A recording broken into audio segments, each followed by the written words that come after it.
একটি সমৃদ্ধশালী গ্রাম ছিল যেখানে সম্পদের কোনো অভাব ছিল না, কিন্তু সেই গ্রামের অধিকাংশ মানুষই ছিল অহংকারী ও কাফির। তারা নিজেদের ধন দৌলত ও ক্ষমতার অহংকারে ভরে উঠেছিল। গ্রামে অল্প কয়েকটি মুসলিম পরিবার ছিল যারা ছিল নিরীহ ও দরিদ্র। তাদের ওপর চলত নিরন্তর অত্যাচার। এই গ্রামের সর্দার ছিল এক শক্তিশালী পণ্ডিত। তার একটি একমাত্র মেয়ে ছিল, যে ছিল অত্যন্ত অহংকারিণী ও নিষ্ঠুর।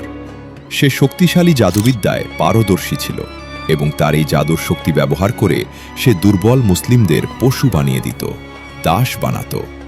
তাদের ওপর চালাত নির্মম অত্যাচার। মুসলিমরা ছিল অসহায়, তাদের সাহায্য করার কেউ ছিল না।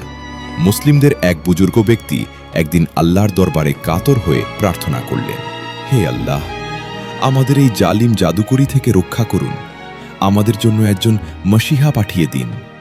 আল্লাহ তাআলা সেই দোয়া কবুল করলেন এবং গ্রামে একজন আল্লাহওয়ালা দরবেশকে পাঠালেন। একদিন সেই পণ্ডিত সর্দার বনে ঘোড়ায় চড়ে বেড়াতে গেল। হঠাৎ একটি ভয়ঙ্কর বিষধর সাপ তাকে দংশন করল। পণ্ডিত অজ্ঞান হয়ে পড়ে গেল। তাকে দ্রুত বাড়িতে আনা হলো। দেশের নামি দামি সব হাকিম তবিব ডাকা হলো, কিন্তু কেউই সেই ভয়ঙ্কর বিষ নামাতে পারল না। পণ্ডিত মৃত্যুর দিকে এগিয়ে যেতে লাগল। হঠাৎ এক ফকির, যিনি আল্লাহওয়ালা দরবেশই ছিলেন, পণ্ডিতের বাড়ির দরজায় হাজির হলেন। ছেঁড়া কাপড় পরা তার গরিব চেহারা দেখে দরবারীরা তাকে উপহাস করল, কিন্তু দরবেশ দৃঢ়ভাবে বললেন তিনি পণ্ডিতের চিকিৎসা করতে এসেছেন। অবিশ্বাসের মধ্যেও তাকে ভেতরে আনা হলো। দরবেশ দেখলেন পণ্ডিত বিষের যন্ত্রণায় ছটফট করছে। তিনি কোনো ওষুধ বা মন্ত্র ব্যবহার না করে শুধু পণ্ডিতের দংশিত স্থানে থুথু ফেলে দিলেন এবং সাথে সাথেই চলে গেলেন। সবাই হতবাক।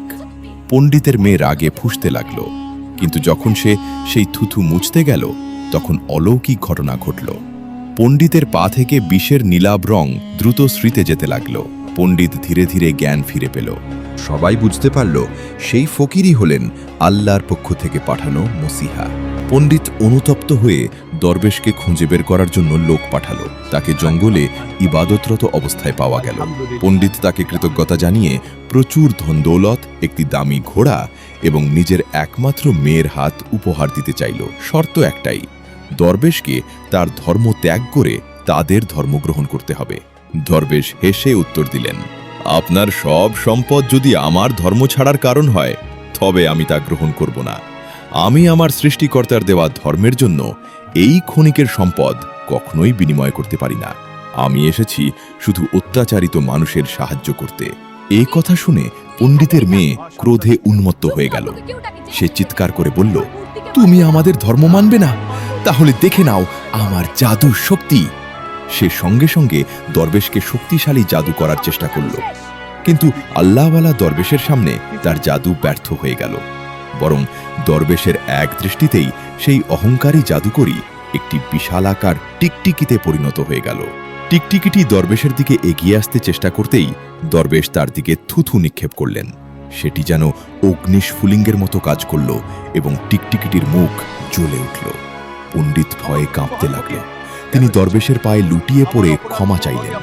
তিনি ওয়াদা করলেন যদি তার মেয়েকে মানুষ করে তোলেন তবে তিনি এবং পুরো গ্রাম ইসলাম গ্রহণ করবে আর কখনোই মুসলিমদের অত্যাচার করবে না। দরবেশ দয়াপরবশ হয়ে টিকটিকির দিকে ফুঁক মারলেন। সঙ্গে সাথেই সে আবার সুন্দরী কন্যার রূপ ফিরে পেল।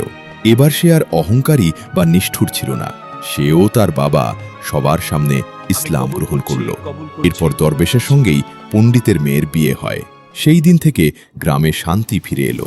অহংকার ও জুলুমের স্থান দখল করল ভ্রাতৃত্ব ও ন্যায়। আর এভাবেই একজন আল্লাহওয়ালার অলৌকিক ক্ষমতা ও দৃঢ় ঈমানের সামনে পরাজিত হয়েছিল অহংকার ও জাদুবিদ্যা। এরকম ভিডিওর জন্য চ্যানেলটিকে সাবস্ক্রাইব করুন।